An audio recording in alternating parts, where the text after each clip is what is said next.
Bueno, gracias, doctor Bonvegui, por la espera. Hay muchas preguntas que tenemos para usted. La primera tiene que ver con lo siguiente. Hay versiones contradictorias. ¿Se nota una especie de freno en la curva ascendente? ¿Se empezó a notar algo o todavía seguimos en el pico total del rebrote este?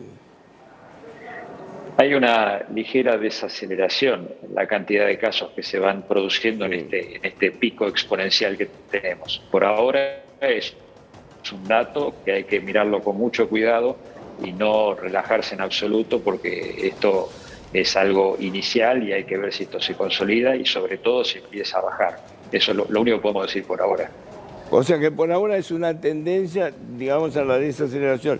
Ahora, ¿se pudo explicar cuál es la causa? Porque, digo, no llegó el frío y algunos dicen que fue por Semana Santa. Esos picos de 30.000 casos, ¿pueden tener que ver con Semana Santa? ¿Puede ser efecto de la Semana Santa? Bueno, nosotros veníamos ya hablando hace más de un mes, casi dos, de que la mayoría de los casos se veían en gente joven, entre 20 y 40 años, en relación sobre todo a reuniones sociales y a reuniones familiares, y además de eso ya veíamos que la situación en Brasil, Paraguay y Uruguay con la cepa Manaus, que tiene mayor transmisibilidad, se venía, digamos, muy cercano a nosotros. Entonces todo eso yo creo que ha generado una rápida transmisión, donde es muy difícil intervenir en las cuestiones de contactos sociales. Recién, ahora hace 3 semanas que se pudo hacer algo con respecto a eso y tratar de focalizarlo en eso y no afectar otras áreas productivas del país. Y bueno, creo que fue un conjunto de cosas. El tipo digamos, donde se está produciendo la epidemia, que son los jóvenes, los que están generando la mayor cantidad de casos, por lo que se ve en los datos que provee el Ministerio de Salud, y al mismo tiempo una cepa que es más transmisible, ¿no? Entonces, todas esas dos situaciones han generado una mayor transmisión, eso genera mayor número de casos, mayor hospitalización y también mayor requerimiento de camas de terapia intensiva y, por supuesto, lamentablemente, mayor mortalidad.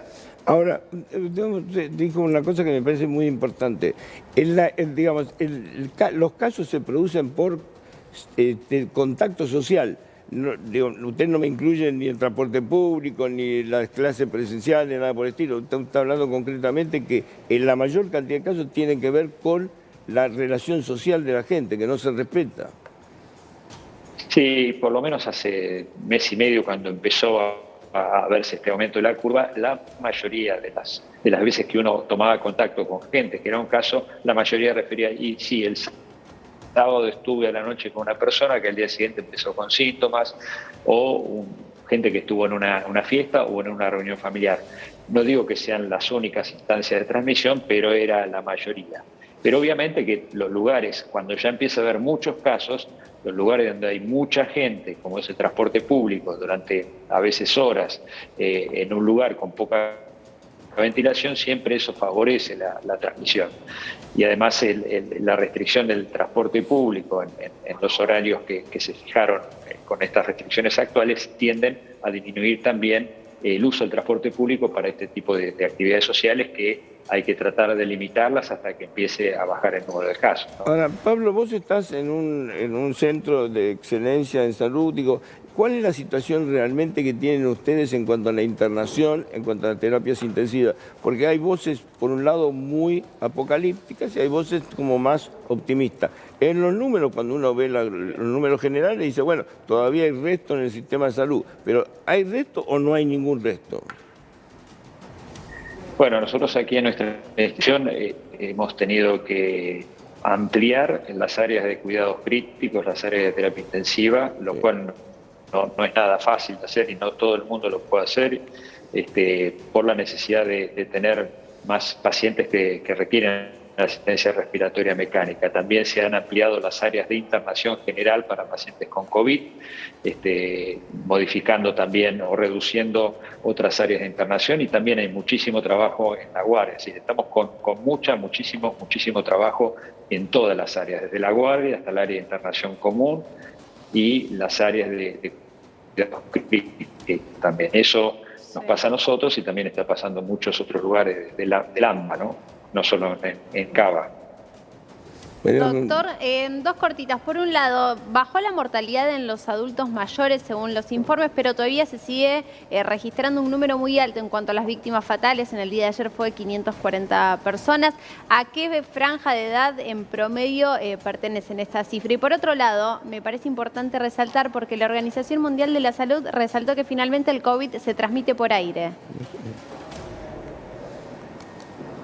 Sí, bueno, en cuanto a los datos de mortalidad, lo que estamos viendo ahora, tenemos gente en cuidados críticos de menos edad que tuvimos el año pasado, y eso seguramente tiene que ver con que un porcentaje que ya empieza a ser alto de la población de más de 70, digamos, ya ha recibido por lo menos una dosis de la vacuna. Eso indudablemente tiene un impacto y está empezando a verse una disminución de las formas graves en personas de más edad, pero esto lo estamos viendo que se desplaza hacia edades más jóvenes, hacia personas de 60, 70 y de menos de 60 que en la mayoría de los casos tienen factores de riesgo, uno de los cuales es la obesidad, que empieza a verse como factor de indicación. Estamos viendo gente en cuidados críticos y lamentablemente algunas personas también que fallecen y que tienen algunos de estos factores.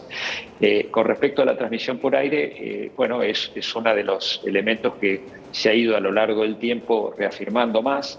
Esto, digamos, inicialmente tenía mucho impacto en las áreas hospitalarias, porque finalmente son áreas cerradas donde se produce aerosolización de partículas, pero en lo que es la vida social y habitual de las personas se insiste justamente por esto en la necesidad de hacer actividades al aire libre, en la mayoría de los casos tratar de hacerlo así, porque eso disminuye casi 20 veces el riesgo de transmisión del COVID haciéndolo al aire libre que haciéndolo en lugares cerrados, y al mismo tiempo si uno lo hace en un lugar cerrado porque no tiene otra alternativa, que esos lugares estén bien ventilados, tratar de estar la menor cantidad de tiempo posible, utilizar el barbijo, el lavado de manos frecuentes, la limpieza de superficie. Todo eso disminuye muchísimo el riesgo de contagio, pero el aire obviamente que es cada vez Ahora, más Pablo, evidencia de que es un transmisor a más larga distancia.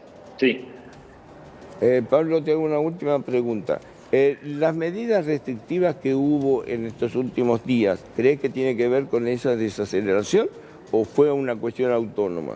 ¿O realmente eso ayuda?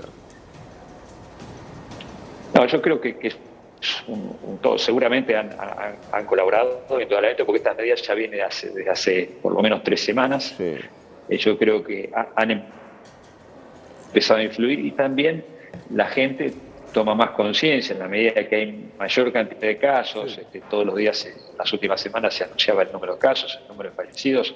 Obviamente que la mayoría de la gente tiene conciencia, la mayoría de la gente toma las medidas de distanciamiento. Vemos que algunas personas no, pero tal vez algunas que estaban, digamos, prestándole poca atención, estaban relajadas. A partir de esos datos empiezan a cuidarse más. Así que yo creo que las medidas de restricción han ayudado y seguramente también hay gente que ha tomado más conciencia de la situación, a partir de eso se ha empezado a cuidar más, ¿no? Doctor, te agradezco mucho la gentileza de habernos atendido, te mando un saludo.